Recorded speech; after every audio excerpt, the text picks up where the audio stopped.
Monsieur le Président, Monsieur le Ministre, Monsieur le Président de la Commission des Finances, Madame et Monsieur les rapporteurs, chers collègues, nous nous retrouvons donc pour débattre du projet de loi relatif à la lutte contre la fraude, les fraudes. Il se veut être un complément de la loi au service d'une société de confiance. Je pense qu'il représente plutôt une tentative de rééquilibrage suite aux baisses d'impôts accordées aux plus fortunés depuis le début de ce quinquennat. Bref, nous sommes évidemment favorables à la poursuite du chemin pour lutter efficacement contre la fraude, qui a été notamment, et cela a été dit, tracée par les lois Sapin 1 et 2, qui ont, de l'avis des ONG très mobilisées sur le sujet, marqué d'importants progrès sur ce chemin.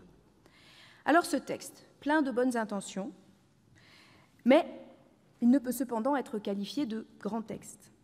Avant son passage en commission, il n'apportait aucune avancée significative concernant la fiscalité des plateformes d'économie collaborative, par exemple.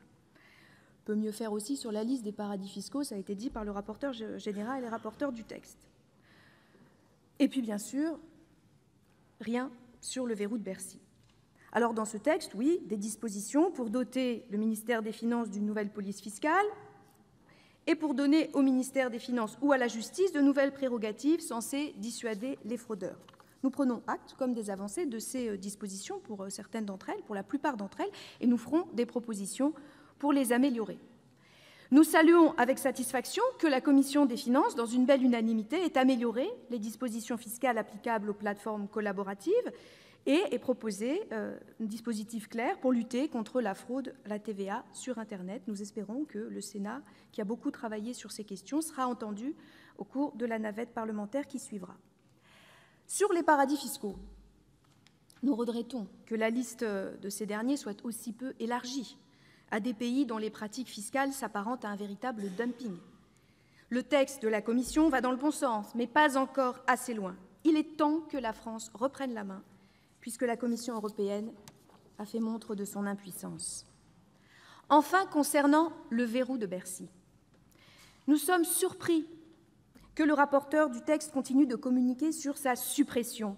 En effet, les dispositions de l'article L228 qui l'organise ne sont pas supprimées, ne sont pas modifiées. Avec cette rédaction, les juges ne pourront toujours pas poursuivre de leur propre chef des suspects de fraude fiscale. Le texte de la Commission, ici débattu, propose certes un aménagement, mais qui est largement insuffisant. Il s'agit d'automatiser la transmission de certains dossiers au parquet. Parfait.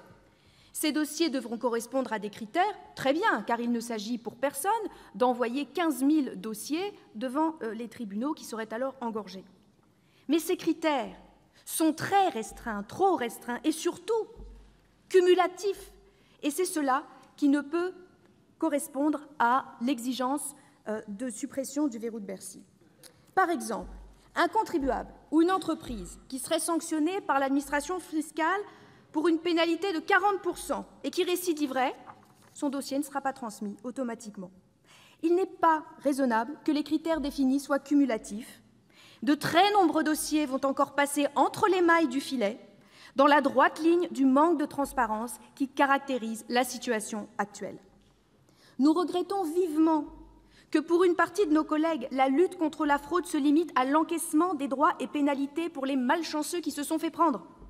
Et nous regrettons aussi que la poursuite pénale n'apparaisse dans ce cadre que comme un moyen de pression pour amener le contrevenant à négocier. La convention juridique d'intérêt public est par ailleurs l'aboutissement de cette logique qui tend à faire de la justice une simple gestionnaire et à vider la procédure pénale de sa substance. C'est la raison pour laquelle nous n'y sommes pas favorables.